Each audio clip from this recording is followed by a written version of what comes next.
Well, I want to thank you again for joining us here at University Mennonite Church as we continue our journey listening, learning, loving, leaning in. I want to say a special thanks to those of you who continue to send in your pictures and your videos. It makes my week that much more fun piecing together our prelude video with all the little windows into your lives that I get to see as I edit that together. Thank you to Ruth Kitchen Tillman for being our video sharing person today. Ruth, whenever you are ready, please go ahead and share our prelude video.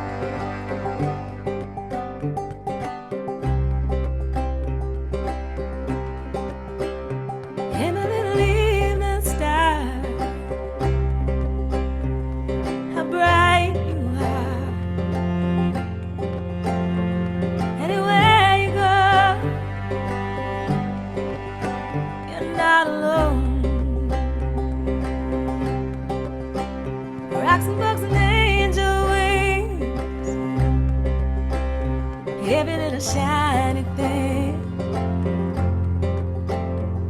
Anywhere you go, you're not alone. You're the North Star and the compass, always finding something wondrous. Anywhere you go, you're not alone.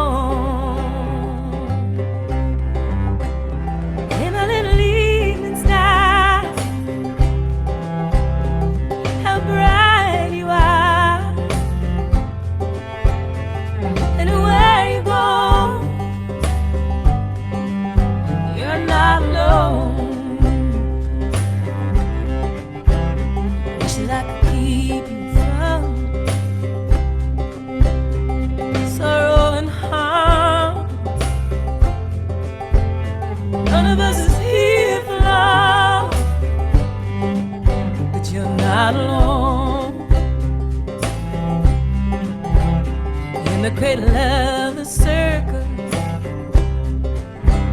all the ones who came before you, all the strength is yours now. You're not alone. Sparrows in the morning, crows at dusk, singing with your daddy.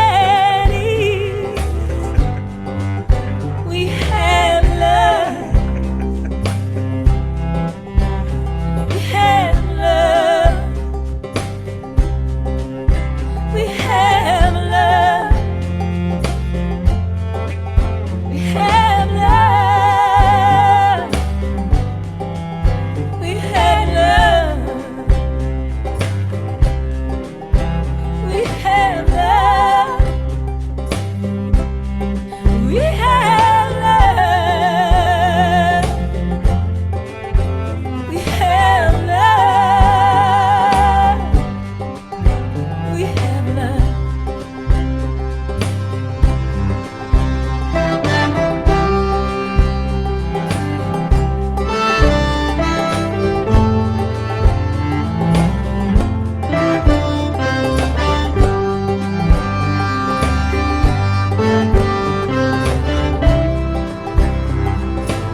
Thank you again, friends, for all those lovely pictures and videos. And it's that time of year we're seeing lots and lots of pictures of the vibrant colors on the leaves. Well, Psalm 24 starts out this way. The earth is the Lord's and all that is in it, the world and those who live in it. We hear this refrain, and yet we often don't consider its implications. That is, that all that makes up the earth is part of this wonderful and encompassing God movement, whether we follow God or not. It's enough to make us marvel at the scope of God's reach, that God's Spirit might be big enough to stretch all around the globe. It might fill us with amazement. Now, being amazed by God is truly a gift, I think, in a world that sometimes feels like it's lost its ability to wonder. Many of us live our lives close enough to a connected device that at any time we want, we can call out to ask for the wisdom of Alexa or Siri and get our answers almost instantly. Yet there's still so much we don't know, despite all of our technology and our advances. And God continues to be there to meet us in those spaces of wonder and amazement. Now, during our service this morning, we'll be scratching at that wonder and amazement. As we begin our time together, I invite us to consider God's Spirit as a guide as we center ourselves in the midst of this wonder and what we might find. This world that is the Lord's and all that is in it. May we listen together for ways that we are sensing God's call in our world, and imagine what it might mean for us to join in that movement and be amazed together. Some of you will have caught the news this week that in Cleveland, a concerned citizen, reported a homeless person sleeping in a park, called the police to investigate. When the police showed up, they saw this image. This is a statue of Jesus represented as a homeless individual. You can see the marks in his feet. The irony is that a church had placed this sculpture on their lawn to raise awareness around homelessness, and that a concerned citizen, thinking they were doing something that was neighborly, called the police to remove this homeless person. How do you arrest a statue of Jesus if they're breaking park rules? I wonder. Perhaps you find this image sparking amazement in you. As we light our peace lamp, I hope we can pause again.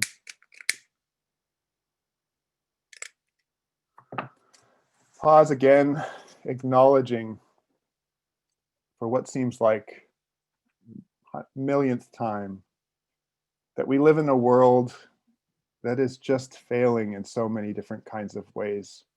With as much vibrancy and as much life as we have, we still have this challenge of housing insecurity. And in many of our communities, we send out our law enforcement to forcibly hide this from our eyes. We light this flame again this morning, recognizing that for all we have, there are others do not. And for in all the ways we are protected and secure, there are many others who lack these things in their lives. Today, we invite God's peace into our midst. We ask that God's peace fall on all of humanity and all of our beloved earth. It's the time in our service where we pause to remember to live our lives with generosity and to encourage each other to do the same, to continue to give here at University Mennonite Church, as well as the many other areas of our world that might be in need, and to give as you are able. I invite you to join me in a prayer for this morning's offering. Creator God, as we pause to marvel with amazement at your world, as we pause to marvel with amazement at the injustice that still exists in your world, we know that we too are in need of your peace. Grant us your peace, grant us a spirit of generosity, so that we might offer what we have to those who are in need. May our lives and our words be an offering to you, as we navigate the world. And may we strive to seek you even when it is beyond our understanding. May our gifts be a blessing as we listen for your voice. Amen. We move now to our children's time. Ruth, I invite you to share that video as we move. Good morning, children. Welcome to Children's Time. This morning I want to share with you about images. And there are a lot of images around us every day, but I found a couple from our house to share with you. First, a toothbrush. This is Daniel's toothbrush, and it has an image of Batman on it. And here's a Rice Krispies box with images of Snap and Crackle and Pop. And here is a quarter that has an image of George Washington, our first president. This quarter reminds me of the story that Kate is going to share with us today about Jesus. Jesus was having a conversation with the Pharisees in the week before he died. And the Pharisees were trying to trap Jesus. They were upset with him, and they wanted to make other people upset with him too. So they were asking Jesus a tricky question. They said, Jesus, should we pay our taxes? Now, taxes were something that the Jewish people did not like. But the Romans, who were in charge of the country where the Jewish people lived, said, you must pay your taxes. And the Pharisees knew that if Jesus said, yes, we should pay taxes, he would upset the Jewish people. But if he said, no, we shouldn't pay taxes, then the Romans would be upset. But Jesus didn't get stuck in this question. He gave a tricky answer. He said, show me the coin that we use to pay taxes. So the Pharisees took out the coin, and it had a picture of Caesar, their leader, on the coin. Jesus said, who is this? Whose image is this? And the Pharisees said, well, it's Caesar's image. And Jesus said, well then, give to Caesar what is Caesar's, and give to God what is God's. The Pharisees were amazed by that answer. It made them think. And they probably thought, yes, this coin belongs to Caesar. This coin belongs to the government. This coin belongs to the world that we live in, right? But we belong to God. Actually, everything belongs to God, but especially people, because it says in the Bible that God made people in God's image. So just like this coin has George Washington's picture stamped on it, we have God's image stamped on our hearts. And when we are kind, when we get angry at something that's wrong or unfair, when we work for peace, when we share Jesus' love with someone else, then we are acting out of the image of God that we are made in. We're bearing God's image in the world. So as you go around this week and see lots of images, maybe you can think about, whose image do I have in my heart? Whose image am I bearing? God bless you this week.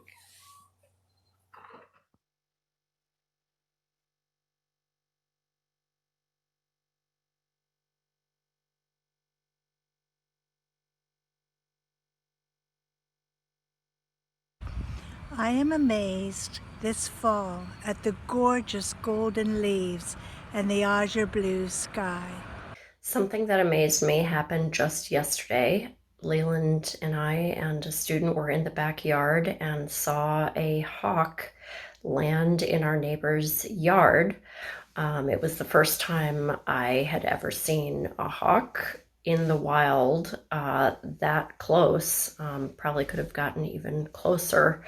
And it was just, stunning, incredible to see it eating, see its feathers up close, have it look right at us, and just sit there on the lawn for 10 or 15 minutes eating its dinner. watching Ben kayak across Lake Perez faster than we could paddle our canoe. What has amazed me recently is the whole process of how a chick is made, from the mating to the laying of the eggs to the hatching, and now that they are running around and still becoming, and just watching them grow up, and how God has just created them from the egg and they've all survived. From my side, it would be basically just the amazement of God's creation. Just one small little virus that we can't even see has kept us confined in our houses for more than 6 months. It's been killing people all over the world. I said I love to look at the trees. They amaze me every year. Anna, what do you think is amazing? Caterpillars. Hey Luke, what do you think is amazing? Motorcycles. And I think these flowers that were on the top of our carrots are amazing. I didn't know they made flowers. Recently, I found out that Mennonite Church USA revamped their website. So I thought I would take a look, and I was amazed at all the information available. There were lots of resources regarding anti-racism, immigration, things like faith formation. There were a lot of stories and articles to read too. Whenever I take a moment to reflect how many people's hands, how many people's ideas, how many people's legacies go into the machines and the tools that I use every day, whether it's a needle, picking up something offered by the bobbin, somehow pulling it up and through as a stitch, or the curved design of a seam ripper that allows me to easily pull out small stitches, and the person who realized they could make it flat and fold in. When I encounter strange new tools, like this which allows me to turn cords inside out, or even something as simple as a door handle, I realize that other people's lives are touching my own, that other people's imagination and creativity is fueling my own creativity, and I am amazed and I am deeply, deeply grateful. So we just spent 2 weeks with family on the Outer Banks in North Carolina, living in a house on a thin strip of sand a half-mile wide between the Atlantic Ocean and the Pamlico Sound. It's my favorite place on this earth. I could get up in the morning, leave the house, and stroll a quarter of a mile to the east to watch the sun rise out of the Atlantic, and then about 12 hours later stroll the same distance to the west and watch it sink into the Sound. To witness the beauty painted so recklessly in the sky and on the water twice daily, to ponder how that distant ball of exploding hydrogen provides just the right amount of life-giving light and heat to keep me and our world alive, to realize as I watched the red ball rise and fall each day that I was sitting on a rock, covered mostly with water, that was spinning completely around in space every 24 hours. That felt pretty amazing. Matthew 22:15-22. Then the Pharisees went and plotted to entrap him in what he said. So they sent their disciples to him, along with the Herodians, saying, "Teacher, we know that you are sincere and teach the way of God in accordance with truth, and show deference to no one. For you do not regard people with partiality. Tell us then what you think. Is it lawful to pay taxes to the emperor or not?" But Jesus, aware of their malice, said, "Why are you putting me to the test, you hypocrites? Show me the coin used for the tax." And they brought him a denarius. Then he said to them, "Whose head is this, and whose title?" They answered, "The emperor's." Then he said to them, "Give therefore to the emperor the things that are the emperor's, and to God the things that are God's." When they heard this, they were amazed, and they left him and went away.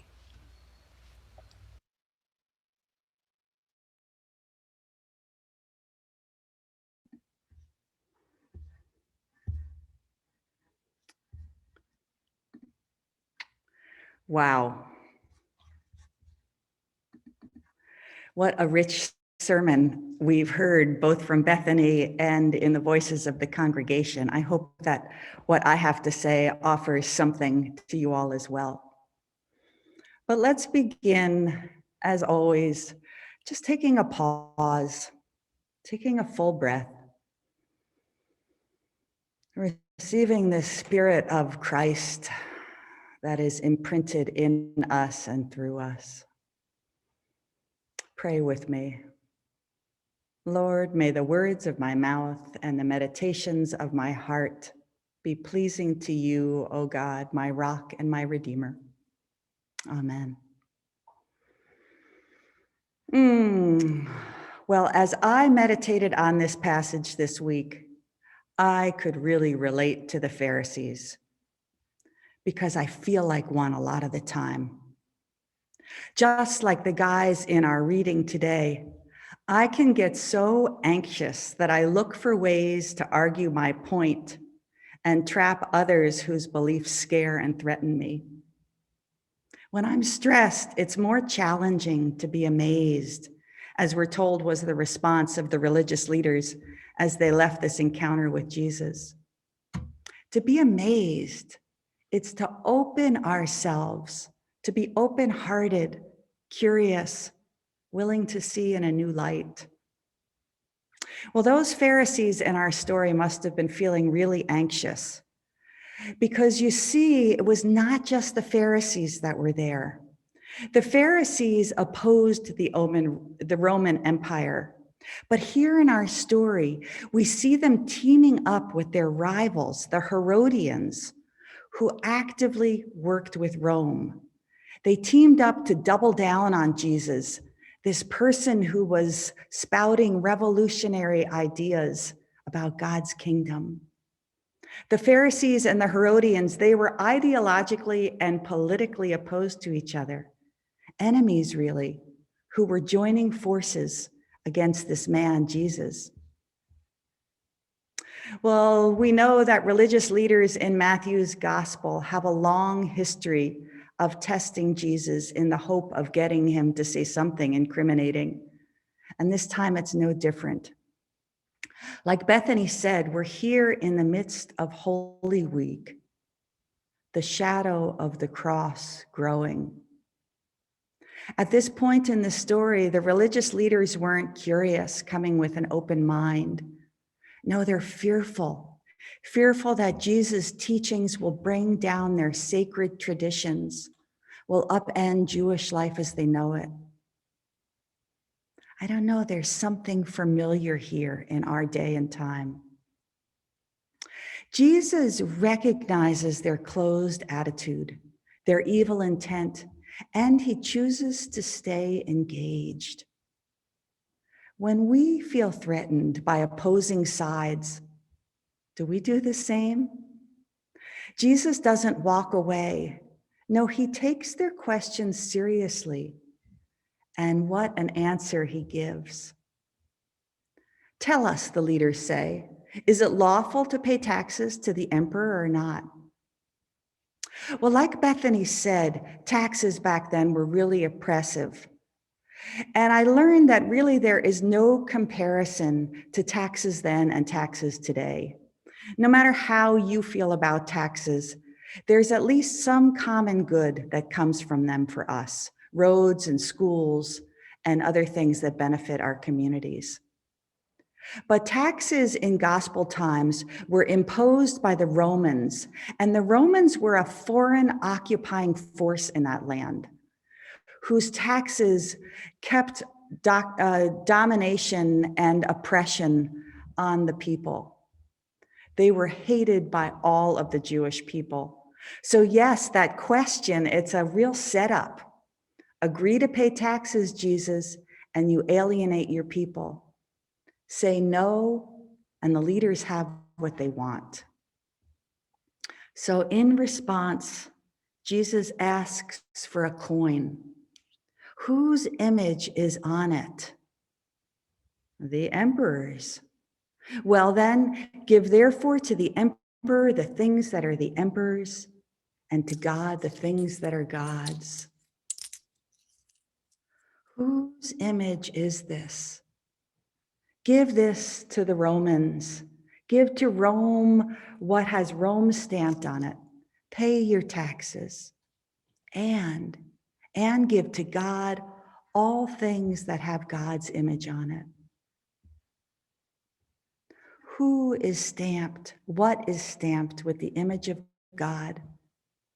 We heard Psalm 24, the earth is the Lord's and all that is in it, the world and those who live in it. Yes, for those listening and for us today, every person, every sinner, every leper, everyone who has been marginalized, kicked down, or thrown out by the religious establishment, every body is stamped with the image of God. This story today is not about money. It's about the way we spend our lives. The coinage of God's kingdom is radically different in nature than that of Rome. God doesn't trade in the emperor's currency, coins, and material goods. God is interested in our lives. So what's the coinage of God's kingdom? Bethany hinted at it. How do we spend our lives? Jesus teaches that loving God, caring for the lonely, for those on the margins, even praying for our enemies. That's the coinage. That's the currency of God's kingdom here on earth. It's recognizing that every person is stamped with the image of God, is beloved of God. That includes you. You are stamped with the image of God. I am stamped with the image of God. When we recognize that, it allows us to open up and maybe let go of some of the anxiety that we need to control all aspects of life. Because when we open up, we can be amazed. Our passage ends, when they heard this, they were amazed, and they left him and went away. We saw such beautiful examples of amazement this week. Amazed, sometimes translated as marveled or astonished. These religious leaders who came looking to trap left astonished, amazed, marveling at Jesus' teachings. We know that in a matter of days, these same leaders were calling for his crucifixion. But here, in this moment, they and the others listening too were amazed. They were filled with wonder and surprise. Amazement and wonder led to curiosity, all of which opens our hearts to the possibility of something new. Jesus' disciples, who both got it so wrong and yet got it right enough that they continued to be amazed, were open to the experience of the risen Christ. We too can be amazed. And amazement is good for us, body, mind, and soul. Psychologist Rick Hansen says that amazement is instant stress relief. Amazement requires that we be willing to see, hear, experience something in a slightly different way. Jesus catches the religious leaders of his time off guard. He responds in a way they didn't imagine.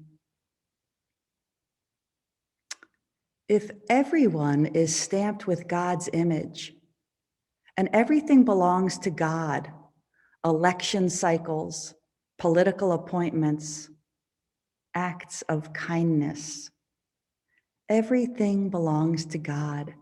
It's not all in our hands. According to Matthew's gospel, Just a few days after this exchange, we see the ultimate expression of imperial might as Jesus is crucified for blasphemy and sedition. But my friends, that isn't the end of the story. The emperor may seem to rule the world, but Easter promises that God, not the emperor, gets the last word. God has the last word. Never forget that. God is in control of this messy, anxious, seemingly out of control world of ours. We are called in this time and place to live as one stamped with the image of God. Live this reality and give the rest to God. That's amazing. I wonder what else amazes you these days, my friends. How do you give and receive the coinage of Christ's unending love? Well, I leave you with these questions to consider.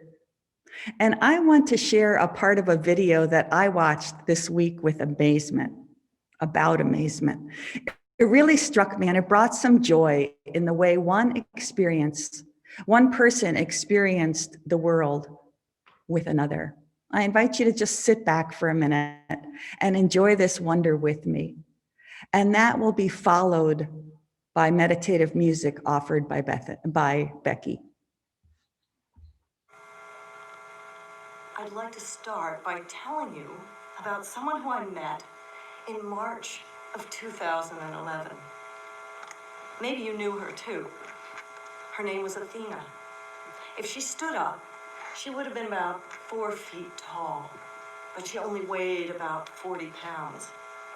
And she had a beak like a parrot, and venom like a snake, and ink like an old-fashioned pen, and she could pour her baggy, boneless body through an opening the size of an orange. Because she was, of course, a giant Pacific octopus. When I first met her here at the aquarium, one of her keepers opened the top of her tank, and she turned bright red and flowed over to meet me.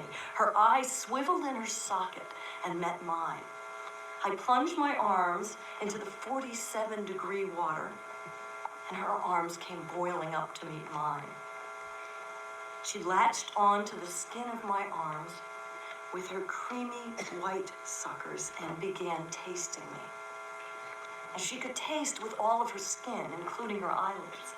But this sense is most exquisitely developed in the suckers. So I had the unique pleasure of being touched and tasted by dozens and dozens of these suckers at once. But the reason that I was so elated was that it was very clear to me that Athena wasn't afraid, so I wasn't either. And how did I know? Because she turned white beneath my touch. And white is the color of a relaxed octopus. Well, I was delighted too, because not only was she not afraid, but I had the distinct impression that she was just as curious about me as I was about her. Which is amazing when you consider that humans and octopuses last shared a common ancestor about 500 million years ago. She was a marine invertebrate, I a terrestrial vertebrate, and yet across a chasm of 500 million years, we were having, I felt, a meeting of the minds.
Well, as we move into this time of announcements, I'd like to invite Lily to share something with us to get us started. Hi everyone, just a quick reminder to consider donating to our church's homepage on the Crop Walk website. The link is in the chat now.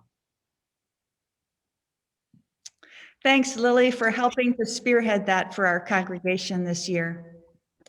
I want to remind you that we'll have breakout rooms after our service today, and then we will gather back at 11 for Sunday school. Thanks to Joel and to Sophia, they're starting a 6-week program on anti-racism, so invite you to come and join us. Wondering if we have any birthdays or any anniversaries to celebrate together. Seriously. Yes, it's amazing.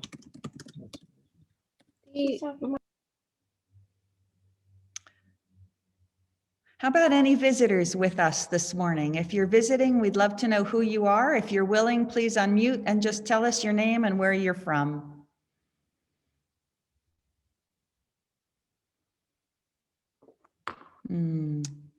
Well, then I bid you to go in peace.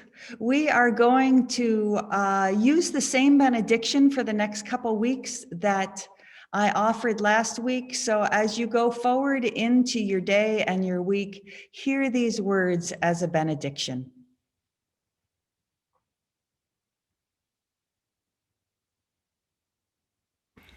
May God bless you with discomfort at easy answers, half-truths, and superficial relationships, so that you live rooted in the heart of God. May God bless you with anger at injustice, oppression, and exploitation, so that you work for justice, freedom, and peace. May God bless you with tears shed for those who suffer pain, rejection, hunger, and war, so that you reach out your hand to comfort and turn pain into joy. May God bless you with enough foolishness to believe that you can make a difference in this world, so that you can do what others claim cannot be done, bringing justice and kindness to all. And may the blessing of God, who creates, redeems, and sustains, be upon you this day and forevermore. Amen.